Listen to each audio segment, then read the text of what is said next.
아, 우리 또 최강 동안이신데 동안의 비결은 또 열심히 또 달리기도 하시고 네 그런 거 아니겠습니까? 오늘도 달리셨어요? 예, 오늘 오전에 오늘은 오전에 방송이 없어서 네. 뛰고 왔습니다. 아, 네 역시. 또 아니 많은 이번 주 분들이- 말에 사실 저 일요일 날 예산에서 네. 하프 마라톤 뛰는데 이게 네. 사실 저는 하프 마라톤을 안 뛰었거든요. 근데 하프만 뛰었는데 10km만 뛰었었는데 네. 요새 일이 많아갖고 잘 연습을 못 해갖고 나고 할까봐 걱정이에요 지금. 낙오는 절대 안 하실 것 같아요. 그래요, 네. 다행이네요. 평소에 또 열심히 또 준비를 잘 하시기 때문에 네. 또 하프 마라톤 성공적으로 잘 하고 오셨으면 좋겠습니다. 하시고 역시 또 김종혁 최고님 오시는 날은 김종혁 화이팅 하시는 분들이 많습니다. 손을 또 흔들어 주시네요. 안녕하십니까? 네. 네.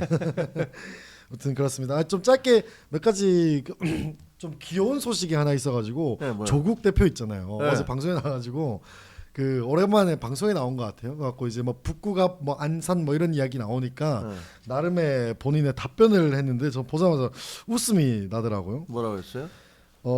저한테 민주당 부산시당 핵심 관계자가 조국이 출마 안 했으면 좋겠다라고 했고 또 현역 의원들이 직간접적으로 저보고 부산은 안 왔으면 좋겠다라고 해서 제가 그런 부분들을 잘 경청하겠다라고 하는데 이거 참 어떻게 봐야 될까요? 부산으로 안 나가겠다는 거죠. 근데 실질적으로 민주당에서는 조국이 오면 우리 망한다. 이런 생각들이 있는 것 같아요. 특히 전재수 시장 쪽에서 강력하게 그걸 요구하고 있는 것 같아요. 전재수 시장 쪽에서는 좋은 이미지로 선거를 치러야 되는데 조국 씨 다시 오게 되면은 그 자녀에 대한 입학 부정, 입학 비리 이런 것이 다시 쟁점으로 떠오르게 되고 그 공방으로 선거가 완전히 뒤죽박죽이 되지 않을까라는 그런 공포가 있는 것 같아요.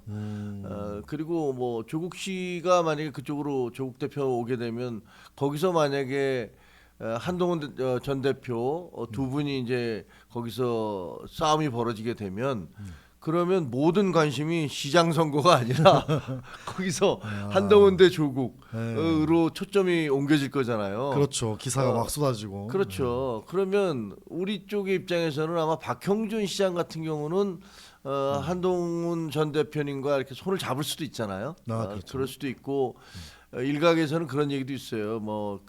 그 지역에 있는 사람들이 국민의힘 후보 내지 마라 이렇게 요구할 수도 있다. 그런 얘기들이 있어서 여러 가지로 고려해서 아마 그 조국 대표는 오지 마라 이렇게 요구하고 있는 것 같고 울고 싶은데 뺨 떼준다는 얘기 있잖아요. 조국 씨는 가기 싫거든. 진짜 죽어도 싫죠. 가기 싫거든. 가서 만약에 한동훈 대표와 거기서 붙어서 지게 되면 정치 생명이 거의 끝나는 거잖아요. 당 대표로서. 그리고 자기 고향이잖아요. 거기서 만약에 망가지면 이래저래 할 말이 없기 때문에 안 갈 거예요. 안 가려고 지금 저렇게 계속 그 발을 빼는 명분을 만들고 있는 것 같다라는 생각이 들어요. 네, 좀 차라리 자기 입으로 제가 이번에는 딴 데로 가겠습니다. 이렇게 해야지. 좀 자신감이 너무 없어 보이잖아요. 남의 입을 빌려가지고. 딴 데도 사실은 만만치 않아요. 그렇죠. 네, 쉽지는 딴 않죠. 데 지금 할 수 있는 데가 생각해 보세요. 지금 이제 군산, 그렇죠. 군산인데 군산. 군산에 가는데 민주당이 군산을 호락호락하게 내줄까? 그것도 이런 쉽지가 부분도 그리고 안산이 있잖아요. 네, 안산도 안산은 생겼습니다. 거기 난리예요. 일단 김용 민주연구원 부원장인가 김용 씨 이재명 최측근이라는 분 그분도 대법원 확정 판결만 남겨두고 있는데 그걸로 가겠다는 거 아니에요? 그 가겠다는 거 본인이 얘기한 건 아니지만 일단 그 양문석 씨가 쫓겨나 확정 판결 받아서 물러나면서 후임으로는 김용이 왔으면 좋겠다 이렇게 얘기를 했어요. 근데 이건 말도 안 되는 얘기거든요. 아니 비리 혐의로 쫓겨나는 사람이 무슨 자기 후임을 결정하고 나갑니까? 그리고 더구나 자기는 비리 혐의로 물러나고 거기 오는 김용 씨도 대장동 사건으로 지금 문제가 돼 있는 사람 아니에요. 그렇죠. 아니 그런 사람을 갖다가 거기서 2심까지 유죄 판결을 받은 사람을 대법원에서 확정 판결만 남겨두고 있는데 그 사람을 오라고 얘기하는 건 이 양문석 씨는 아마 대통령의 측근을 이렇게 모셔옴으로써 자기가 나중에 사면이나 복권 받는데 도움을 받기 위해서 그렇게 하는 것 같아요. 근데 그 웃기는 거고 김용 씨가 거기 있고 또 거기 김남국 전 의원. 도시탐탐 기회를 엿보고 있죠. 아니 원래가 안산 의원이었잖아요. 맞습니다. 그러니까 자기가 나오고 싶어서 지금 뭐 그 계속 자기도 뛰고 있는데 그다음에 또 하나 전해철 전 의원 이분도 뭐 강타자잖아요.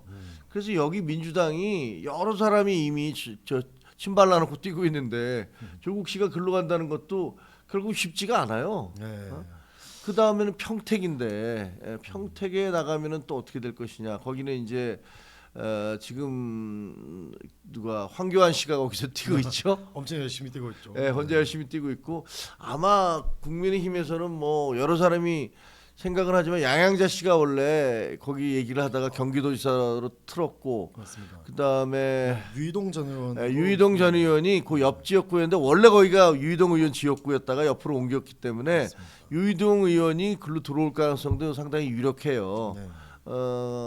거기 나가면 또 어떻게 될까? 그리고 그 여론조사 최근 것도 보면은 생각보다 그 진보당의 김재현 의원이 또 좀 괜찮게 김재현. 나온다. 예, 뭐 이런 것도 있어요. 그것도 좀 평택은. 이상하더라고요. 네, 좀 희한합니다. 좀 이상해요. 그러니까 네. 하나는 그 공안 검사의 핵심이라고 얘기하는 황교안. 네. 그리고 그때 그 당이 해산될 때 그 해산될 때에 법무부 장관이 황교안 씨였잖아요. 맞습니다. 그러니까 사실은 황교안 씨가 해산시킨 거예요. 네.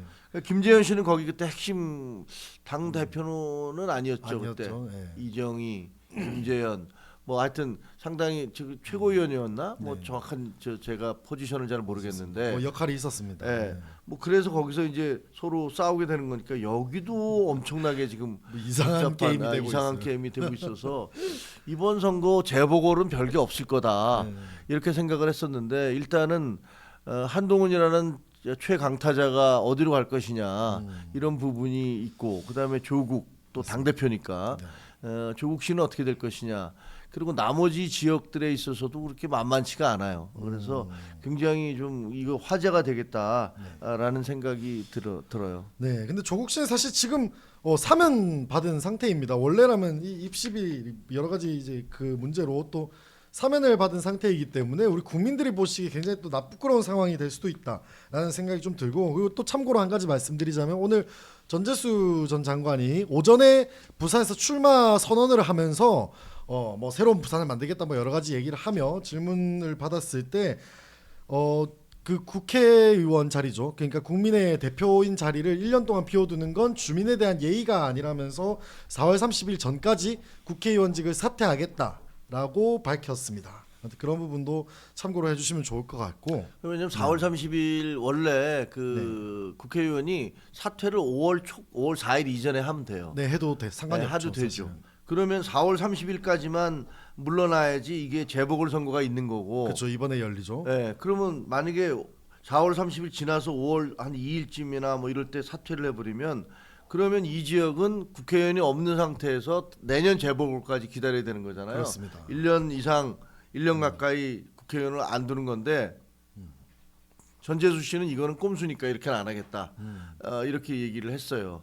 그래서 여기 지금 그 부산의 북갑은 확실하게 네. 지금 이제 그 링이 열리는 거죠. 99.99%죠. 그러니까 본인이 저렇게까지 얘기했으니까 그럼 나가면 그 지역은 이제 지금 현재 국민의힘에서는 한 명이 나가서 뛰고 있잖아요 지금. 네, 박민식 장관 네, 열심히 인사하고 있죠. 예, 뭐 열심히 뛰고 있더라고요. 그리고 이제 혹시 거기 이제 그 한동훈 전 대표가 나갈지 어떨지 그런 것도 이제 큰 관심거리고. 맞습니다. 그다음에 저쪽에서 김두관 씨가 이제 나온다고 이렇게 얘기들을 하고 있더라고요. 그래서 거기도 참 조국 씨가 이쪽에 조국 전 대표가 이쪽으로 나오지 대표죠 현 대표 네. 대표가 이쪽으로 나오지 않게 되면 거기선 또 어떻게 될지 이것도 굉장히 큰 관심사 중에 하나입니다. 네, 감사합니다. 그 와중에 우리 또 달콤한 하루님, 김종영님, 팀 한동훈 입국열차 늘 응원합니다. 슈퍼챗도 너무 감사드립니다. 좋은 방송 만들도록 하겠습니다. 해피해피님도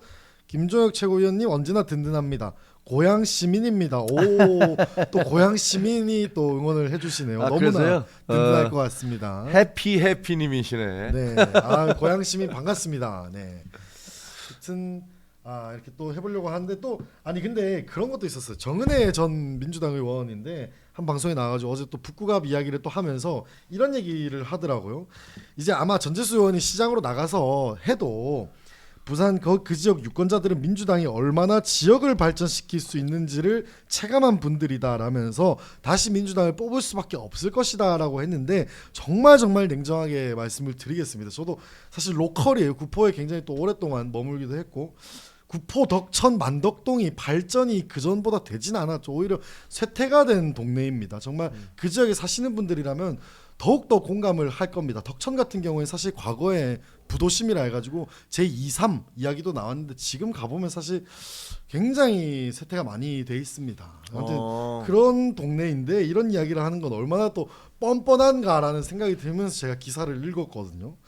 사실 예전에 비하면 정말 새가 많이 떨어졌어요, 동네가. 그런데 아마 이런 얘기를 하는 것은 굉장히 지역을 좀 잘 모르는 거 아니냐 이런 말씀을 또 전해드립니다. 그리고 오늘 또 이재명 대통령 국회 시정연설도 있더라고요. 뭐 전쟁 추경 관련해 가지고 설명을 또 할 예정이라고 하는데 뭐 그런 부분도 내일 특별한 내용이 있다면 내일 또 다뤄보도록 하겠습니다. 뭐 첫 번째 이야기를 좀 드려볼 건데 댓글에도 많이들 지금 화가 많이 나셨더라고요. 우리 장동혁 왜 또 사법부랑 싸우냐 하면서 이야기가 많은데 맞습니다. 장동혁 대표 지금 사법부랑 싸우고 있습니다. 왜 싸우냐? 최근에 한 달 새에 가처분 인용, 그러니까 징계, 공천의 효력 정지 가처분 인용이 3차례가 났습니다. 그 중에 한 분은 또 우리 김정일 최고 포함이 돼 있으시죠. 그래가지고 이제 오늘 아침 최고위 회의에서도 법원이 너무 사법부가 정치에 깊숙이 개입한 데에 대해서 유감이다라고 하면서 거짓말을 쳤어요.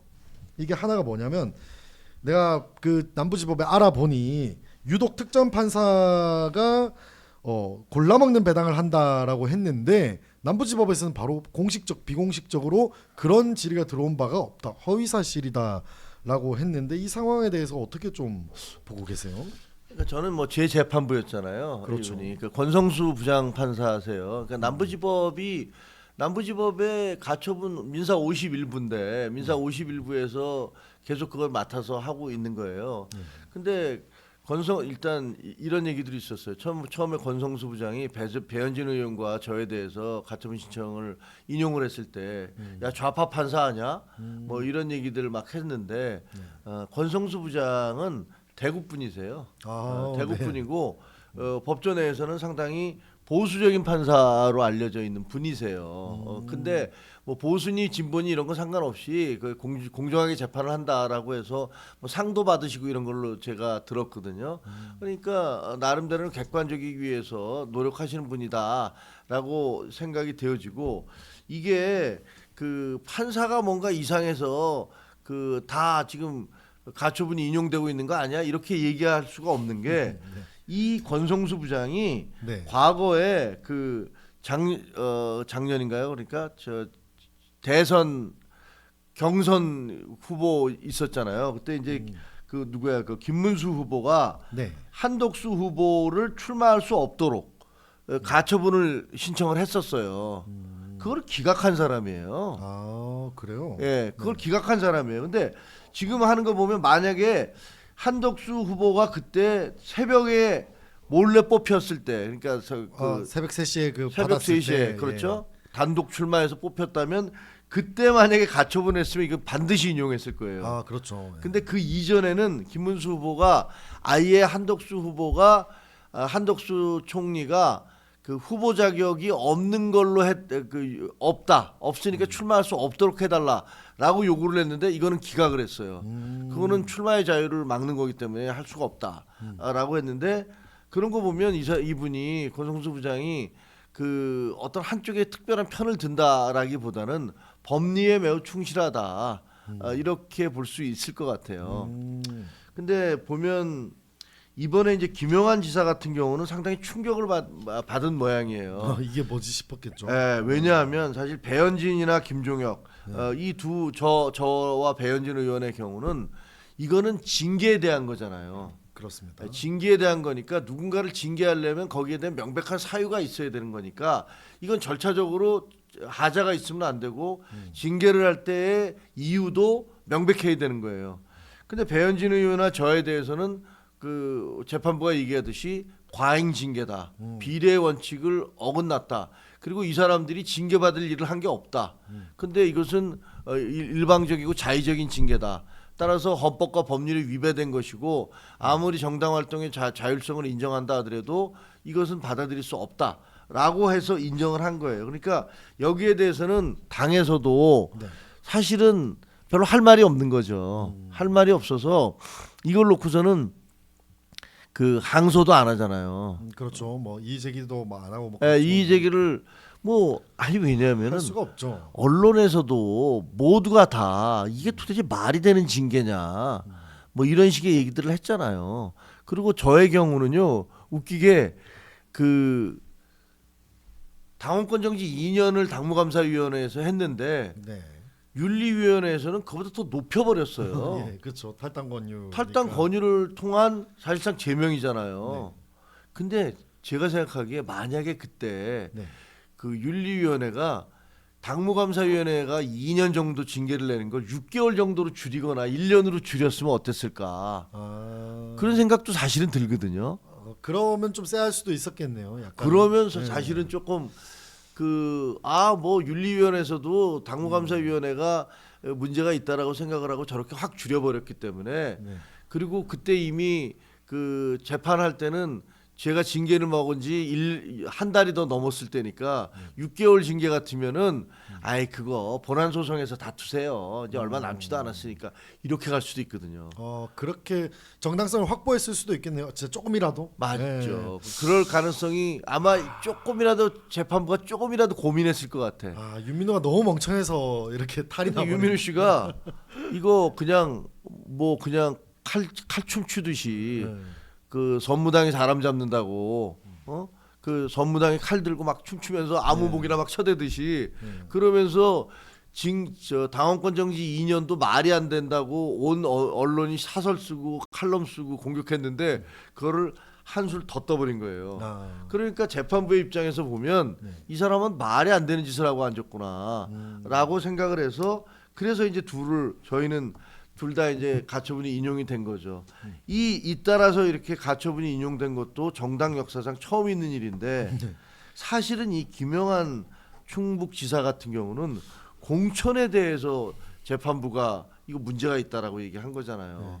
진짜 드문 케이스예요. 그렇죠. 이건 엄청난 정치 활동이기 때문에 뭔가 이제 정치 판단의 그렇죠. 문제 영역이기 때문에 이게 되려나 했는데 저도 이 기사가 딱 뜨자마자 좀 놀랐어요. 이게 이것까지 이렇게 된다고? 도대체 얼마나 멍청하고 허술하게 일을 하면 이렇게 되지 싶더라고요. 그렇죠. 네. 근데 보니까 이 앞부분에 있어서의 완전히 선무당 그 짓을 한 것은 윤민우 씨잖아요. 윤민우 윤리위원장. 그렇습니다. 완전히 그 이전에 이호선 당무감사위원장도 마찬가지지만 이 두 사람이 그 당을 속된 말로 개망신을 당하게 만들어 놓은 거예요. 그다음에 두 번째 이 김영환 씨 같은 경우는 이거는 이제 우리 공관위원장께서 이정현 공관위원장이 어떻게 보면 이제 다 뒤죽박죽을 만들어 놓은 거예요. 지금 완전히 손도 쓸 수 없게 어떻게 수습해야 돼요? 그거를 보면요 판결문을 보면 그러니까 쉽게 가면 이거예요. 그러니까 여러 가지가 쭉 있지만 제일 핵심적인 것은 야 니네 당원 당규에 보면 공천은 적어도 그 사흘 이상 공지를 한 다음에 그 다음에 신청을 받아서 이 사람들에 심사하도록 돼 있다. 근데 지금 어떻게 됐냐면 충북에서는 이 현직 지사는 나가라라고 얘기하고 안 나가니까 그냥 잘라 컷오프를 시켜버리고 그 다음에 하루를 그 공천 신청을 받아갖고 김수민 씨만 딱 신청하게 한 다음에 문을 닫아버린 거예요. 그러니까 이거는 기본적으로 당원 당규에 규정되어 있는 그 영어로 듀 프로세스라고 그러잖아요. 적법 절차. 듀 프로세스를 깨버린 거예요. 그러니까 판사의 입장에서는 판결 내리기가 너무 쉬운 거야.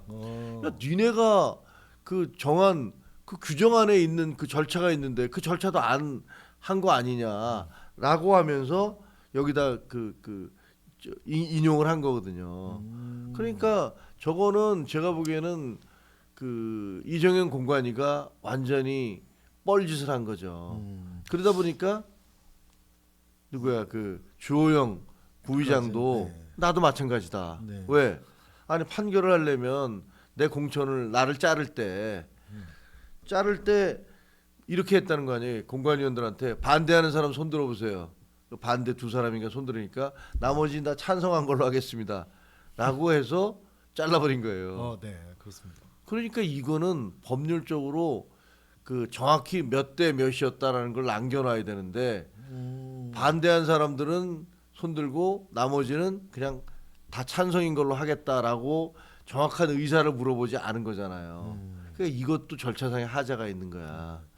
사실 양쪽 당을 봤을 때 역사를 이렇게 쭉 봤을 때 이렇게 수작 부리는 걸 우리 국민들은 어느 정도 눈에 보여도 뭔가 심증은 가도 물증이 없을 정도로 이 수작이라는 걸 좀 잘 부렸던 것 같아요. 근데 지금의 작금의 국민의힘을 보면 그 수작도 너무 못 부리고 답을 어느 정도 정해놓고 가야 되는데 그 프로세스를 다 엉망진창으로 해놓으니까 이렇게 지금 자꾸 발목 잡히고 그렇죠. 이러는 거 아닙니까? 지금? 그러니까 이게 그 앞에 두 사람 그러니까 배현진과 배현진 의원하고 저는 네. 이거는 내용상으로 말이 안 된다. 너무 심각한 내용상의 하자다라는 거고 김영한 그 도지사 같은 경우는 절차상에 큰 하자가 있다라는 거고 아마 주호영 그 부의장도 그 결정이 인용이 되어지면 그 얘기를 할 거예요. 절차상의 문제가 많다. 그러니까 어떻게 보면 일 처리를 하나는 내용상으로 완전히 문제가 있는 거, 하나는 절차상으로 완전히 문제가 있는 그걸 밀어붙인 거예요. 근데 그렇게 해서 이렇게 망신당하게 만들어 놓고 이제는 그 책임을 얼마나 창피해요. 그러면 자기가 반성해야 되는 거 아니에요? 그렇습니다. 아니 저는 장동혁 대표가 그걸 사법부 책임을 돌리고 있잖아요. 뭐 정치인들이라는 게 항상 그렇습니다. 저도 정치인입니다만 네. 자기가 잘못해놓고 남한테 그거 미루고 남한테 뒤집어 씌우는 데는 다 귀신들이거든요. 그렇죠. 네. 다 그래요. 우리 이재명 대통령부터 시작해서 제가 보기에는 제 관점으로는 그렇죠. 네. 아주 남 탓을 다 해요. 그런데 지금 이렇게 그 윤리위원장과 그 당무감사위원장을 임명한 사람도 장동혁 대표고 그다음에 공관위원장을 임명한 것도 장동혁 대표 아닙니까? 그래서 공관위가 중간에 하다 말고 다 갈아치워 뒤바뀌는 이런 일들이 벌어지게 한 당사자 장동혁 대표예요. 그렇죠. 대표가 책임을 져야죠. 결국에 인선은 다 그쪽에서 한 거 아니겠습니까? 뭐 심지어 이정현 위원장은 그만둔다 했는데 자기가 찾아가서 다시 데리고 왔잖아요. 그렇죠. 그럼 책임져야죠. 네, 전권을 준다면서 다시 데려왔지 않습니까? 네, 맞습니다. 그러니까 말도 못하는 거고. 맞습니다. 아 그럼 자기가 책임을 져야지. 왜 자기가 책임을 안 지고 멀쩡한 사법부에다가 더구나 사법부에 놓고서 남부지법에서 특정 판사가 그걸 맡으려고 한다라고 얘기했다가 남부지법에서 그 공사적으로 그 공적으로 사적으로 그런 얘기 한 적이 없다라고 네. 얘기를 했으니 이건 또 얼마나 허위 사실이라고 이렇게 대놓고 얘기를 하고 있으니 그렇죠. 이것도 얼마나 망신이에요. 아 근데 맨날 이거 엄청 잘못된 버릇이에요. 아니 이게 뭔가 자꾸 예시를 들고 와가지고 뭔가 자꾸 그랬다더라라는 게 약간 장동혁 습관인데 요건 상당히 안 좋은 버릇입니다. 그리고 또 그 와중에 우리 또 댓글을 잠깐 읽어보자면 댓글이 또 하도 많이 달려가지고요. 우리 참수리님이 고양시 장항동 주민으로서 김종혁 위원장님 무한 응원합니다. 참수리? 네. 아시는 분인가요? 아니, 참수리라는 분은 몰라 똑같은 이름인지 모르지만 이분은 되게 굉장히 우리 공격하시는 분이었는데. 아 그래요? 예. 네, 무한 응원한다고 하시네요. 고양시 장항동 주민이라고 하십니다. 아 그러세요? 네. 이분이 좀 입장을 바꾸셨나? 만약에 바꾸셨으면 저는 굉장히 감사할 뿐이죠. 뭐. 대환영이죠. 우리 또 늘 후회 없이 일관된 또 후회 없는 발언들을 하시니까 그렇게 많이 돌아설 수도 있다고 생각을 합니다. 그러시구나. 예. 아유, 아니 감사합니다. 그 입장을 바꾸셔서 친윤이 잘못됐다, 혹은 이제 윤어게인이 옳지 않다라는 것들을 확인을 해주셨다면 그러면 저희는 정말 너무 감사하죠. 네. 너무 감사합니다. 감사합니다. 장항동 사시는구나. 근데 그분인지는 잘 몰라요. 뭐 비슷한 닉네임일 수도 있죠. 뭐 참수리 아수라 뭐 이렇게 이름 뭐 몇몇 분들이 막 그렇게 하시던데. 감사합니다. 아무튼 들어오신 분들 김종혁 지지합니다. 아유 감사합니다. 많은 분들. 네, 이제 저기 또 이제 이 사법부를 공격하고 있는 것 자체가 지금 민주당 이제 좌파 진영에서 굉장히 또 환영을 하고 있더라고. 제가 아까 오마이뉴스 그다음에 한겨레 기사를 이렇게 요 내용을 가지고 기사를 쓴 것들을 쭉 봤는데 댓글이 그렇지 사법부 개혁해야겠지. 너도 이제 사법부 개혁의 필요성을 알겠지. 이런 댓글들이 엄청 많이 달려 있더라고요. 이런 식으로 네. 그 민주당이 그 뭐랄까 자기들의 어떤 그 악법을 네. 그 입법하는데 약간 거기에 정당성을 부여하는 그쵸. 그런 원인으로 제공되고 있구나. 맞습니다. 보수정당 대표도 지금 사법부가 지금 잘못하고 있다는 것을 인지하고 공격을 하고 있다 이러면서 이런 여론들을 지금 오마이뉴스 한겨레 지금 댓글 엄청나게 형성이 되고 있습니다. 한마디로 뭐 속된 표현으로 약간 먹이 줬다 뭐 이런 느낌도 좀 받고요. 여러 가지 그런 뉘앙스를 버릴 수가 없습니다. 아무튼 그러니까 이게 이렇게 되면 사실 이제 그 우리는 네. 보수 정당은 그 전통과 질서, 법치주의 이런 것들을 존중하는 정당이잖아요. 그렇습니다. 그래서 저희는 어쨌든 사법부를 굉장히 존중하는 정당이에요. 근데 이게 다 깨져버렸어요. 윤석열 전 대통령 때부터 깨진 거야 이제. 네. 그러면서 무슨 사법부가 내는 결정에 대해서 받아들이지 않고 이거는 민주당의 주특기였거든요. 사실 그 동안에. 그리고 지금 민주당이 하고 있는 거 무슨 법을 막 바꿔서 자기들 마음대로 권력을 계속 끌어가고 그다음에 죄 지은 사람을 자기들 마음대로 면죄부를 주려고 특히 그 정점에는 이재명 대통령이 있는 걸로 보여지고 이런 상황인데 여기다가 우리가 사법부를 공격하기 시작하면 그러면 그야말로 지금 최 앵커 얘기한 대로 그 좌파 혹은 민주당 지지자들이 그럴 거 아니에요. 봐, 니들까지 욕하잖아. 사법부 다 뒤집어야 돼. 사법부 지금 잘못됐잖아. 이러고 있잖아요 지금. 이렇게 얘기할 거 아닙니까? 이게 뭐 자기가 잘못해놓고서 아니 무슨 생각이 들었냐면 장경태가 법사위에 있었잖아요. 근데 그 검찰 개혁에 엄청나게 앞장서가지고 그 활동한 사람인데 지금 이제 본인 성추행 의혹 이어가지고 문제가 되니까 검찰들이 보안 수사를 안 한다고 이제 그거 가지고 자기가 난리를 또 치고 있다는 그런 기사들도 봤는데 아니 그걸 검찰이 보고 네. 그래요? 보안 수사 제대로 해야 봐라 내가 증거 제대로 제출했는데 너희 보안 수사 제대로 안 하니까 보안 수사 하지 말래매. 내가 지금 문제가 되고 있는 거 아니야 이런 주장을 하고 있습니다. 그 장경태를 보면서 제가 며칠 전에 혀를 찼던 기억이 있는데 오늘 장도혁 최고위 발언들을 보니까 그게 약간 오버랩이 좀 되더라고요. 장경태가 했던 그런 지금 일련의 상황들이 오버랩 되는 것처럼 아니 얼마 전까지 사법부를 무도하게 이렇게 때리는 민주당을 뭐 규탄한다 이랬던 사람이 지금 남부지법 왜 이렇게 배당이 이렇게 되고 있느냐 하고 있는 거지 않습니까? 지금 그러니까 이게 국민들이 뭐 보시기에 말이 안 참 되는 얘기죠. 민망합니다 정말. 그러니까요. 우리 이웃나라 공주님도 장도혁 창피하다라고 하십니다. 아유 참.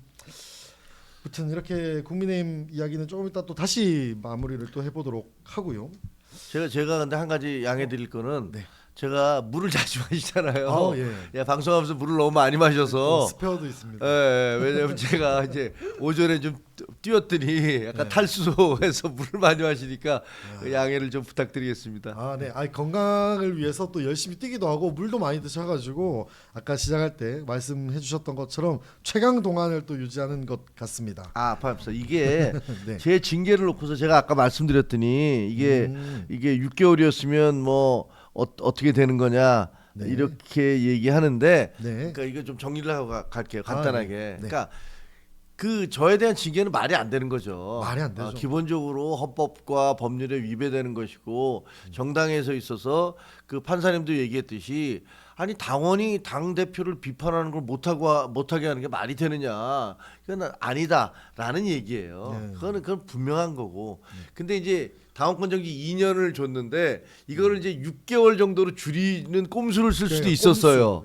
윤리위가 6개월 정도 줄이면서 우리가 어쨌든 이렇게 많이 그 형량을 감형해 줬으니까 앞으로 당에 대해서 열심히 해라 이런 식의 얘기를 할 수도 있었다는 거죠. 근데 6개월이면은 사실은 지방선거 다 끝나고 난 다음이잖아요. 그렇습니다. 저는 손발 다 묶여 있는 상태에서 그러니까 이거는 굉장히 머리를 써서 그런 식으로 밀어붙였으면 재판부에서는 그런 내용을 잘 모를 테니까 저게 정치적으로는 사실은 6개월만 줘도 굉장한 타격이다라는 것들을 잘 모를 테니까 조금 고민했을 수도 있는데 그게 아니고 윤민우 재판부는 그것을 오히려 더 한 단계 징계를 높여버렸잖아요. 올려버렸죠. 근데 높여버린 이유가 뭐냐면 사실은 이제 제가 그 윤민우 윤리위원장을 그 앞에 있는데 가서 나는 당신이 윤리위원장으로서 자격이 없다고 생각한다.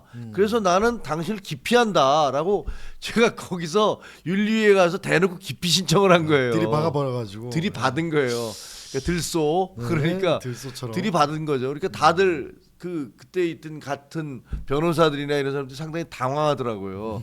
근데 저한테 아니 그러니까 뭐 잘못하신 게 없다는 겁니까? 뭐 이런 식으로 뭐 물어보더라고요. 난 잘못한 게 하나도 없다. 당신들이 하고 있는 게 지금 잘못한 거다라고 얘기를 했더니 이제 윤리위원장이 열받은 거야. 아 그래서 감정 조절을 못 해가지고. 그렇지. 그래서 더 올려버린 거예요. 이거를. 이성적인 판단이 아예 안 돼서 그렇게 네. 해버렸네. 제가 보기에는 그렇게 이제 올린 건데 네. 올리고 나니까 재판부가 보기에는 너무 황당한 거야. 야 이거 2년도 말이 안 되는데 이거를 더 올려버렸어?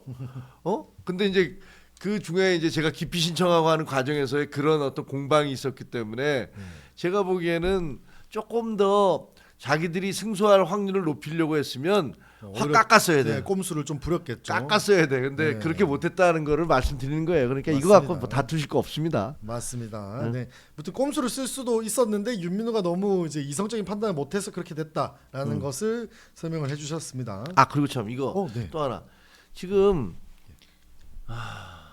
제가 지금 상황을 당 상황을 보면서 어디 가서 이제 이거 굉장히 무정부 상황인 것 같다라고 얘기를 했어요. 맞습니다. 저도 봤어요. 그러니까 실제로 지금 당이 리더십이라는 게 완전히 상실해 버렸잖아요. 맞습니다. 왜 이렇게 모든 사람이 지금 소송을 거냐 하면은 당이 권위가 완전히 상실됐기 때문에 그런 거예요.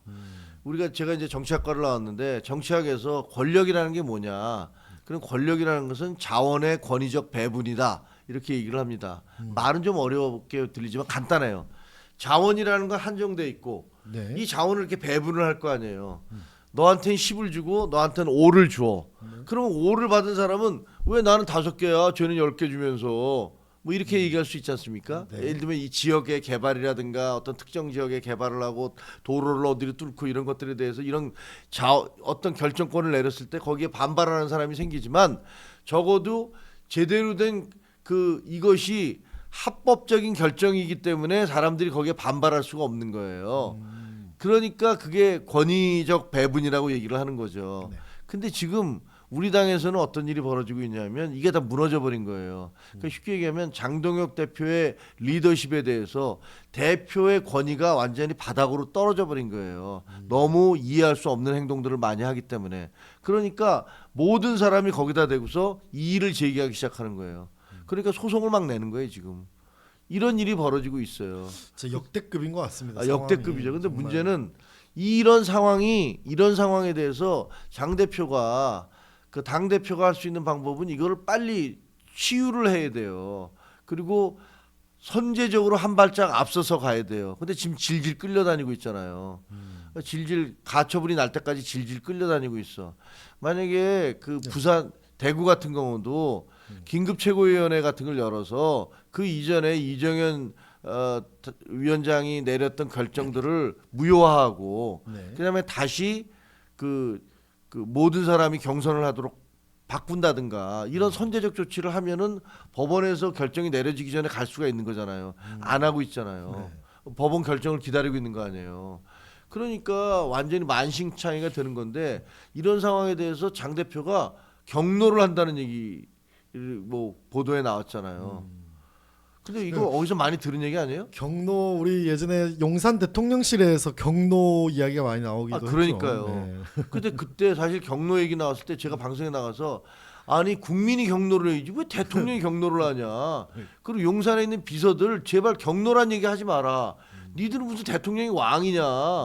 얘네들은 기자들 만나서 그거 대통령이 경로하셨어. 이러면 기자들이 대통령이 경로하셨어? 겁나네. 이럴 줄 아는데 제가 기자 출신이잖아요. 네. 속으로 웃기네 이렇게 생각한다니까요. 뭐 하는 양반이야. 그러니까 제가 보니까 대통령 옆에 있는 비서나 이런 사람들이 자기가 대통령을 벌벌벌 떠는 건 좋은데 그거를 다른 국민들이나 언론에다가 너희들도 떨어라 대통령이 경로하셨다 이렇게 얘기하면 그럼 안 오히려 되죠. 조롱을 살 뿐이에요. 네. 근데 지금 비슷한 일이 벌어지잖아요. 아니 상황을 이렇게 엉망진창으로 만들어 놓은 게 당대표인데 장동혁 대표 본인인데 본인이 무슨 경로를 합니까?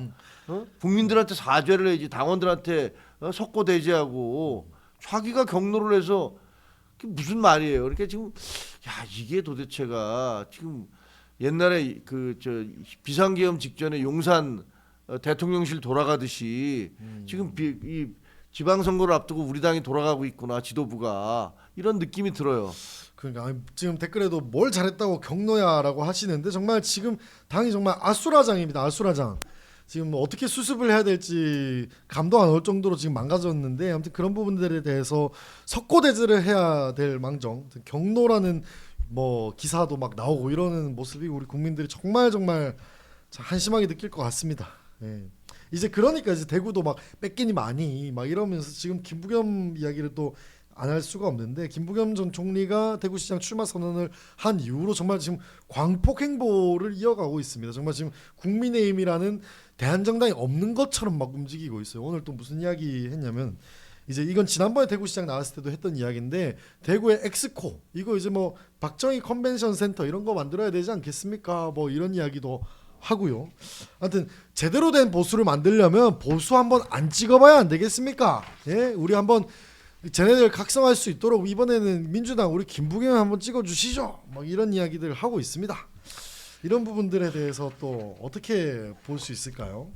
어떻게 보긴 뭐 큰일 났죠 지금. 큰일 났죠. 뭐 발등이 훌떡 떨어졌죠. 솔직히 말하면 큰일 났지. 네, 이런 와중에 또 홍준표 전 시장이 또 거기다가 또 공개적으로 지지선언까지 하고 지지를 앉았고. 합니다. 근데 보면 대구를 뭐 흔히 보수의 심장이다 이렇게 얘기를 하잖아요. 네. 이게 굉장히 상징적인 얘기긴 하지만 또 상징적으로 얘기하면 만약에 심장이 뺏기면 심장이 없는 사람이 살 수 있나요? 죽죠. 죽습니다. 좀비가 되는 거잖아요. 근데 지금 대구를 보수의 심장이다 이렇게 얘기를 했었는데 그 심장이 지금 뺏길 상황이 돼버린 거예요 지금. 그런 위기감이 지금 높아가고 있잖아요. 네. 보면은 지금 이제 이재명 대통령도 그렇고 뭐 계속 중도실용 이런 것 외쳐대고 있잖아요. 솔직히 중도실용 아니에요. 무슨 중도실용이야? 중도실용하는 사람이 법을 그렇게 만듭니까? 그렇게 밀어붙입니까? 그러니까 뭐 나를 제외한 나머지는 중도실용 이렇게 얘기하는 것 같아요. 얘기면 그러니까 나와 관련된 것은 부정의해도 되지만 다른 사람들에 대한 건 다 정의로워야 된다. 뭐 이렇게 얘기하는 것 같기도 해서 저는 좀 씁쓸해요. 자기가 재판을 그렇게 받다가 문제가 됐는데 그런 걸 막기 위해서 지금 법을 바꾸고 있다는 거를 다 아는데 그러면서 뭐 중도실용 얘기하는 것도 참 모순적이다. 형용 모순이다. 네모난 동그라미 같다는 느낌이 드는데 문제는 이거를 그쪽에서는 대통령도 뭐 모순적이든 뭐든 간에 이런 얘기를 계속 선전하고 있고 여기 이제 대구에서도 네. 김부겸 그 지금 전 총리는 또 정반대로 동진정 그러니까 쉽게 얘기하면은 이른바 보수 쪽을 향해서 막 밀고 들어오고 있는 거 아니에요. 엄청 밀고 들어오고 엄청 밀고 들어오고 있어요. 엄청 하고 있다. 뭐 이런 이야기가 있습니다. 박정희 전 대통령 기념관 네. 이런 것들 뭐 이런 물론 이게 그 새로 뭘 만들겠다는 게 아니라 이름을 바꾸겠다는 것 같아요. 맞습니다. 지금 현재 쓰이고 있는 어떤 센터의 이름을 박정희 기념센터 예를 들면 뭐 광주에 가면 김대중 컨벤션 센터 있었듯이 이걸 만들자 이걸 이렇게 이름을 바꾸자라고 얘기하는데 그것만 해도 뭐 대구 시민 입장에서 보면 박정희 대통령은 굉장히 그 대구 시민들이 존경하는 분이잖아요. 근데 지금 민주당 후보가 나와서 그렇게 하자면 그 상당히 마음이 흔들릴 거 아닙니까? 근데 옛날 같으면 이게 말 같지 않은 소리 하지 마라. 니들이 무슨 이렇게 했을 거예요. 근데 지금 이게 먹히고 있는 것 같아. 그렇죠. 지금 왜냐하면 우리가 지금 당이 너무 오른쪽으로 가버린 거예요. 그래서 여기 보수 중에서 보수가 이렇게 스펙트럼이 넓다면 여기 이제 중도가 있고 중도 보수가 있고 뭐 중간지대 또 이제 극우가 있고 뭐 이렇게 있을 거 아니에요. 점점 이렇게 쭉 스펙트럼이 있을 텐데 당 대표가 당을 전부 자꾸만 우 쪽으로 윤호개인 쪽으로 끌고 가다 보니까 밀다 보니까 여기가 이렇게 비어버리는 거야. 그러니까 거기를 물밀듯이 밀고 들어오고 있는 거 아니에요. 그러니까 지금 잘못하면은 국민의힘이 이 건강한 보수를 총괄하는 그 건강한 보수에는 뭐 극우도 있고 중도도 있고 뭐 합리적인 사람들도 있고 불합리한 사람들도 있고 다 포함시키는 이런 큰 그릇의 정당이 아니라 점점 쪼그라들어갖고 정말로 윤어게인을 외치는 한 줌의 그 많지 않은 사람들 이런 사람들이 모여 있는 정당으로 지금 이렇게 전락해버릴 그런 판인데 그거를 지금 보여주는 모습이 지금 이거 김부겸 전 총리가 나는 박정희 나도 존경해 뭐 훌륭해 조금 있으면 이제 박근혜 전 대통령 만나러 가게 생겼어요. 맞습니다. 뭐 이제 유영아에게 뭐 허락을 해야겠지만 뭐 만나야 되지 않겠습니까? 홍준표도 만나고 싶다고 이제 얘기를 했고 뭐 이제 시정을 뭐 연속성을 뭐 가져야 되지 않겠습니까? 뭐 이런 이야기도 하고 있고요. 아무튼 앞으로 더 뭐 얼마나 우클릭을 또 할지 또 모르겠고 그리고 이재명 대통령이 또 어떤 원조를 보낼지도 좀 주목이 되고 있습니다. 뭐 여기서 제가 예상하기로는 뭐 이재명이 갑자기 또 무슨 우리 김부겸 선배께 배울 점이 많다 뭐 이런 식으로 하면서 좀 서로 띄워주고 김부겸 또 이재명을 살짝 때리는 대통령이 또 못하면 이런 것도 우리가 뭐 직언해야 되지 않겠습니까? 뭐 이런 식으로 간다 먹힐 것 같아요. 아니, 안 봐도 뻔한 게 이제 대구 쪽에 대통령이 내려가서 대구의 경제 발전 필요합니다. GRDP 그러니까 그 지역의 지역 그 GDP잖아요. 네. 지역 GDP가 지금 20년째 꼴찌입니다. 뭐 이래가면서 여기 살려야지요. 저도 호나 영남 사람 아닙니까? 이렇게 얘기를 할 것 같은 느낌이 막 드는 거예요. 그렇죠. 이제 그렇게 되면 진짜 좀 이거 뭐 이렇게 장난 얘기를 아닌데? 하면서 그 김부겸 총리가 저는 뭐 예산 폭탄 여기다 쏟아 붓겠습니다. 제 고향 아닙니까? 뭐 이래가면서 이렇게 하면은 진짜로 상당히 심각한 상황이 벌어질 수도 있을 것 같다. 거기다가 홍준표 시장은 근데 아니 좀 너무 심하신 것 같아. 그러니까요. 네, 적당히 해야지. 저도 김부겸 총리하고 저는 기자를 했으니까 네. 잘 알아요. 잘 알고 뭐 홍준표 선배님도 대표님도 마찬가지고.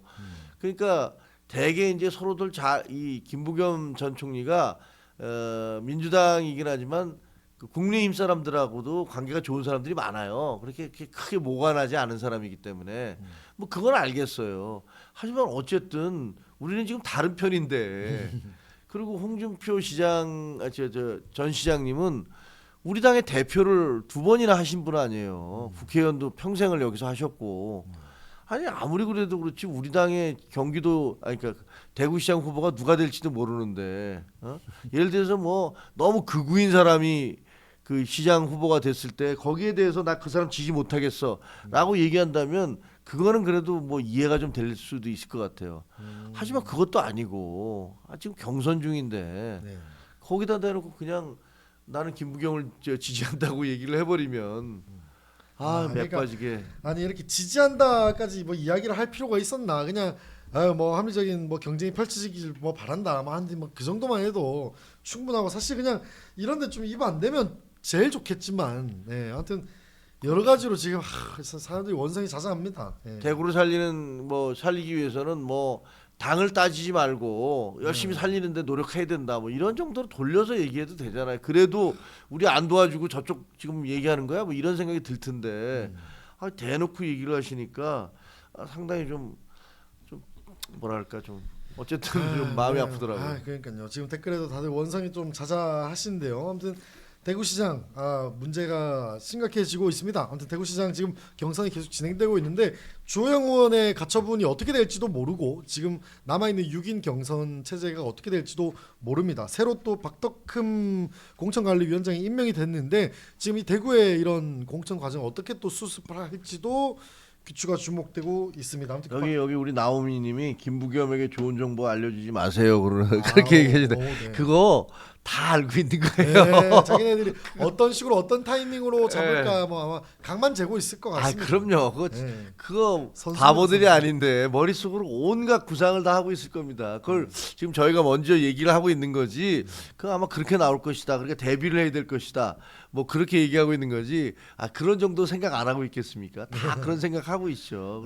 그리고 뻔하게 갈 거예요. 그거. 출마 선언을 하는 거를 제가 두 가지 타입을 또 보니까 대구 가서 한 거는 전 나름 신선한 충격이더라고. 와 진짜 선수는 선수다 이런 느낌이 좀 들고 요새 선수라고 불릴만한 사람들이 많이 없잖아요. 그렇죠. 그 와중에 좀 놀래긴 했어요. 이게 진짜 이거 큰일 나겠는데 사투리 세게 하면서 할매 뭐 이런 얘기하면서 와 뭐지 싶더라고요.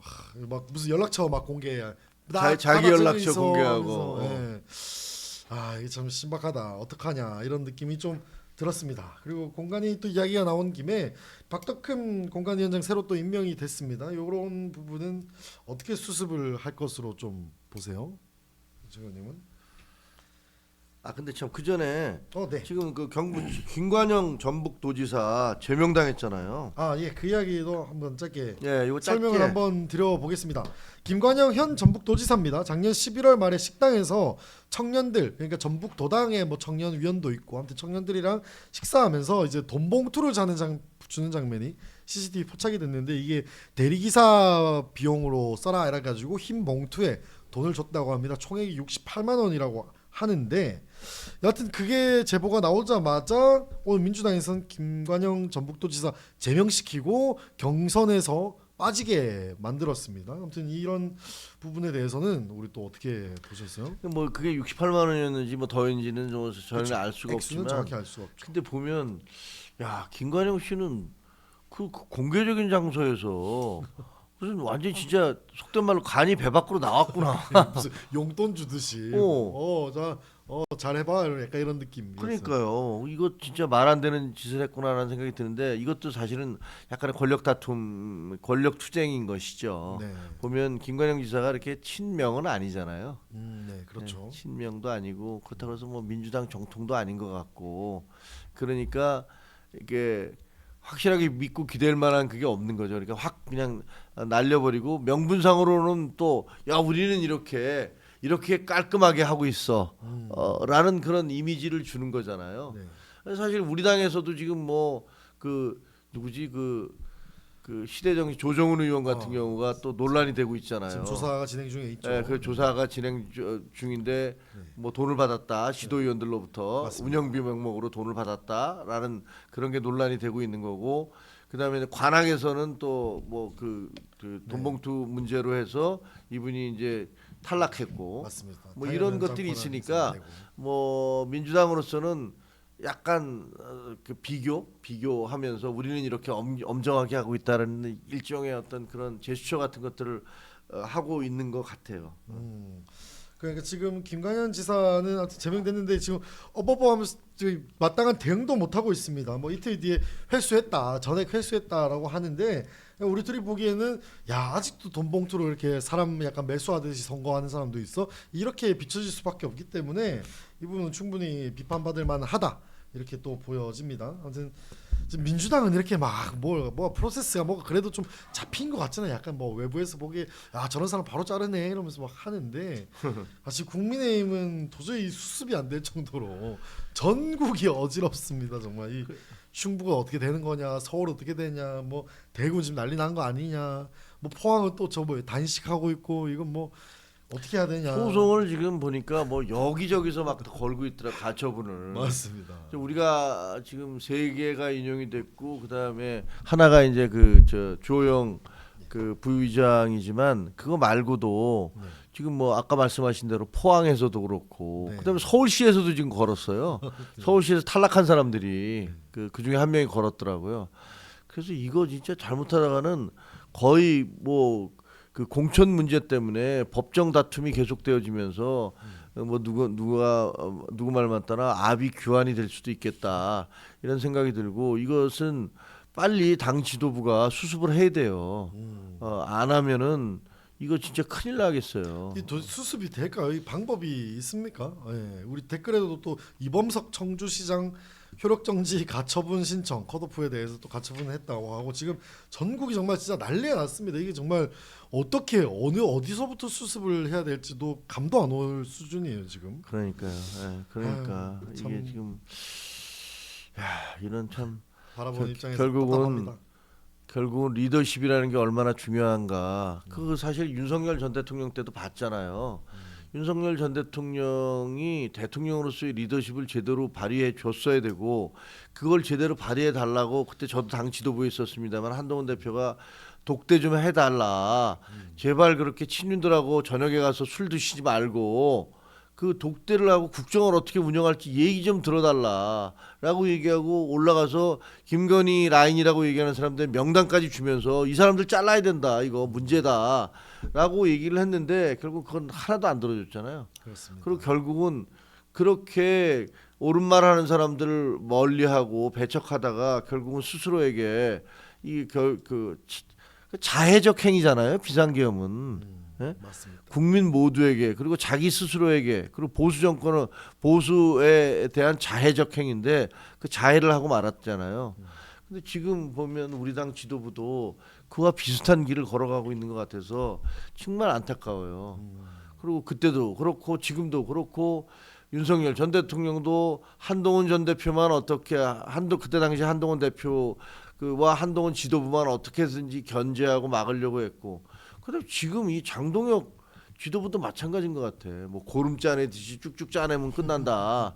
그러면 자기들 지지도가 뭐 하늘로 치솟을 것이다라고 했는데 그 다 말도 안 되는 소리였다는 게 다 입증이 되고 있잖아요. 이렇게 욕 들어먹고 나중에 쫓겨나면은 어디 유튜브 가면 이제 그래도 입이 좀 자유로워질 거 아니에요. 그러면 그때 가서 그구들한테 막 그럴 것 같아요. 야 그래도 내가 한동훈 잘라낸 당 대표 아니냐. 너희 나 밀어줘야 되는 거 아니야. 뭐 이 정도 명분을 그나마 하나 정도 가지고 있지 않을까 싶은데 참 어처구니가 없습니다. 한동훈 대표 이야기가 나온 김에 마지막 질문 한번 또 드려보도록 하죠. 국조특위 지금 계속 진행 중인데 그 한동훈 대표 당시 법무부 장관 증인 채택을 두고 설전인데 국민의힘에서도 반대를 하다가 결국에 나경원 의원도 아마 나경원이 계속 반대를 했겠죠. 근데 뭐 마지못해 뭐 부르려면 부르세요. 약간 이런 정도의 스탠스로 바뀌었어요. 김영동 간사께서 표현하기로 우리는 다 동의를 했다라고 하는 거 보니 이제 동의를 한 것 같습니다. 근데 민주당은 계속해서 세 가지 명분을 들이대요. 국정조사를 한동훈이 지금 방해를 하려는 것이다. 그 다음에 나와서 정치 쇼를 하려고 하는 거다. 본인 불씨를 키우려고 하는 거다. 그리고 국민의힘에서 한동훈 지금 내친 사람 아니냐. 그 사람 왜 부르려고 하냐라고 하는데 사실 이 세 가지 다 안 부를 수 있는 이유가 아니잖아요. 전혀 말이 안 되는 게 네. 아니, 국민의힘에서 잘린 거하고 그래서 그거하고 국정조사 증인하고 무슨 상관이에요? 법무부 장관 이야기랑 무슨 상관이 있어요? 그게 무슨 상관이에요? 네. 그리고 국정조사를 방해하려는 거 어떻게 방해를 해요? 이거 어떻게 봐? 증인 선서 하잖아요. 아니 그 증인 선서하고 자기들이 원하는 대로 얘기해주지 않으면 방해하려는 거예요. 그러니까 정확히는 뭐냐면 네. 국정조사를 방해하려는 것이 아니라 민주당의 음모를 방해하려는 것. 민주당이 일방적으로 몰아붙이는 것을 방해하려는 것. 그건 맞아요. 그건 왜냐면 진실을 얘기하려고 하는 거니까. 민주당이 이미 짜놓은 설계가 있는데 그걸 흐트러뜨릴까봐. 네, 그렇죠. 민주당의 틀을 깨려는 것. 그거는 맞지만 그게 국정조사를 방해하려는 것. 민주당이 국가예요? 짐이 곧 국가야? 윤석열이야? 아니 그리고 사실 제일 중요한 증인이지 않습니까? 네, 그러니까요.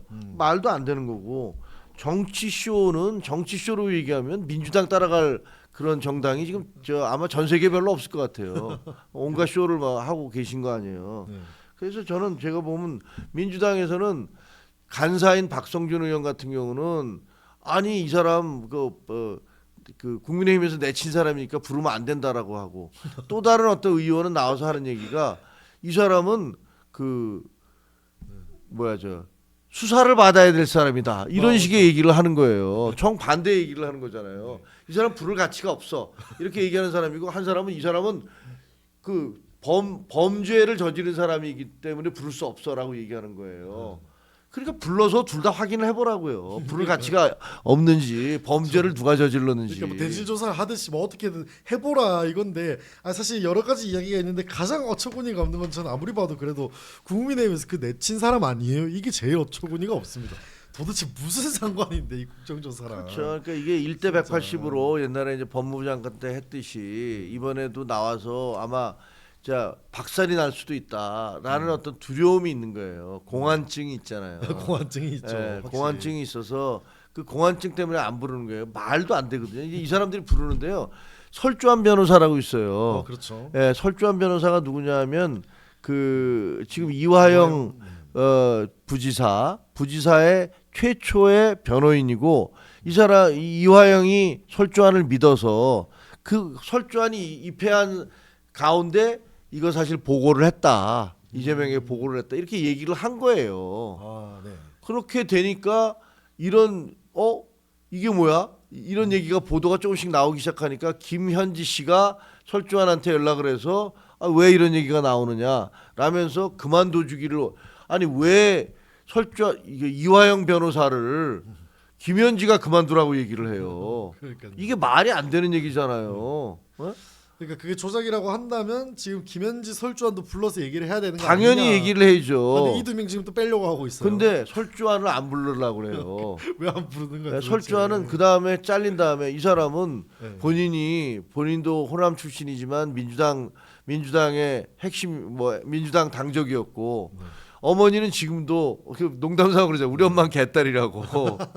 예? 우리 엄마는 개딸이라고. 그렇게 농담삼아 이제 방송에 나와서 얘기하는데 아니 이 사람이 증언을 하게 해야 될 거 아니에요, 당연히. 그러니까요. 근데 이 사람은 안 불러. 이 사람도 또. 진짜 핵심 중에 핵심이죠. 예, 지금. 그리고 아니 남의 변호사를 그만둬라 뭐라 했던 김현진은 왜 안 불러요? 그러니까요. 그러니까 이 얘기는 뭐냐면 결국은 이화영의 배우에는 그 실질적으로 이화영의 모든 것을 결정하는 사람은 이재명이었다라는 것들을 그렇게 추정을 하게 하잖아요. 그게 아니면 이재명 대통령의 그때는 대통령 아니었나? 하여튼 이재명의 최측근인 김현지가 뭐 그만둬라 마라를 이화영의 변호인을 그만둬라 마라 얘기할 수 있는 그런 논리적 근거가 하나도 없어요. 그러니까요. 아니 김현지는 지금 또 증거인멸 지시 의혹도 있고 그다음에 지금 이재명 재판 관련된 문제들에 대해서 지금 다 이런 식으로 개입한 정황들도 있습니다. 그래서 지금 김현지 불러라. 설주환이 그 연어 파티 뭐 서영교가 계속 막 주장을 하고 있지 않습니까? 근데 설주환 변호사의 입을 빌려보자면 내가 그때 그 검사실 갔는데 뭐 연어도 없었고 술도 다 취해서 냄새도 안 났다 뭐 이런 이야기도 하고요. 근데 본인들이 말하는 그 연어 파티에 대한 그런 진실도 설주환 변호사를 불러서 이야기를 해 보시고, 하여튼 한동훈 당시 법무부 장관이 여러 가지 이제 그 검사 배정이라든가 이런 것들의 지시가 있었으니까 이제 민주당이 가장 좋아하는 거잖아요. 이제 그렇죠. 머리, 네, 헤드, 맞아요. 헤드인 사람을 네. 무조건 불러야죠. 윗선 불러 이거 아니에요. 네. 근데 왜 안 불러? 그러니까 근데 쿠팡 대표 불러 뭐 이런 네. 거 다 하잖아요. 한동훈 대표 왜 안 불러? 원래는 이제 우리 당에서도 한동훈 대표 안 부르려고 하다가 여론이 워낙 안 좋으니까 한동훈 대표가 내가 나갈 테니까 날 불러라라고 계속 얘기하고 저도 뭐 페북에도 쓰고 뭐 이게 말이 되느냐? 그러니까 당신들이 양쪽에서 민주당과 국민의힘 지도부에 있는 그런 사람들이 그 일치된 이해관계가 뭐냐면 한동훈이 뜨는 거 싫어. 그러니까 그렇죠. 마음 한 켠에. 예. 한동훈이 나와서 말이야 그 청문회장을 이렇게 휩쓸고 거기서 막 그 과거에 1대 180 하듯이 이렇게 치고 받고 뭐 이러는 거 나 싫어. 이거 아니에요 지금. 이제 딱 그거밖에 없죠. 딱 그거잖아요, 솔직히. 선거법으로 다 빼보면 예. 딱 이유가 그거 하나밖에 딱 없어요. 그거야. 양쪽이 다 싫은 거야. 민주당도 싫고 뭐 나경원 의원도 그랬다가 나중에 이제 좀 바꿔서 왜냐면 하도 비난이 쏟아지니까 입을 애매모호하게 바꾸는 것 같은데 제가 보면은 뭐 참 이거 왜 안 부르는지 설주환 변호사도 안 부르고 김현지도 안 부르고 그리고 한동훈 전 대표도 안 부르고 민주당 쪽에서 맨날 비판하던 게 그거잖아요. 핵심 증인들 다 빼서 이뤄놓고서 무슨 진실을 규명하자는 겁니까? 이렇게 민주당이 맨날 얘기했잖아요. 쥐들이 지금 그 짓을 하고 있다니까요. 그러니까 법무부 장관이 다 보고도 받고 뭐 이렇게 해서 적절히 배치도 하고 뭐 설정도 하고 그 다음에 국회 가가지고 체포동의안에 대해서 설명도 하고 한 거 아니겠습니까? 너무나 가장 잘 알고 있는 사람일 텐데 하여튼 국정조사를 정말 그 순기능을 발휘시키고 싶으면 무조건 부르는 게 맞다. 네, 그렇게 또 말씀을 드립니다. 재밌을 거예요. 이번에 박상용 검사하고 박상용 검사도 만만치 않더라고요. 만만치 않죠. 서민석 변호사가 주장하는 거는 시기상으로도 그렇고 뭐가 좀 이상해. 이거 청주시장인가 뭐 예비공천 예비 후보로 등록한 사람이 처음에는 뭐 그런 회유 이런 거 하나도 없었다고 주장하다가 갑자기 회유가 있는 걸로 지금 입장을 바꿔서 또 얘기하고 있잖아요. 그런 거 보면 이거 이제 그 국정조사 특위를 하면 그러면 이게 과거에 그 드루킹 청문회처럼 의외의 결과가 나올 수 있다. 대통령한테 속된 말로 한상 말아 올리려고 하다가 대통령한테 아주 오물을 끼얹는 그런 일이 생길 수도 있다. 그리고 저는 뭐 그렇게 그런 걸 제일 잘할 수 있는 사람이 한동훈 전 대표인데 그걸 안 부르겠다 그러니까 좀 화가 납니다. 맞습니다. 속된 말로 약간 업어치기를 할 수 있는 한판승을 할 수 있는 사나이를 불러라 이렇게 또 말씀을 드리면서 이 이야기를 또 마쳐보도록 하겠습니다. 국조특위 이야기는 계속해서 또 들어오는 대로 내일이든 다음 주든 계속해서 말씀을 드리도록 하겠습니다.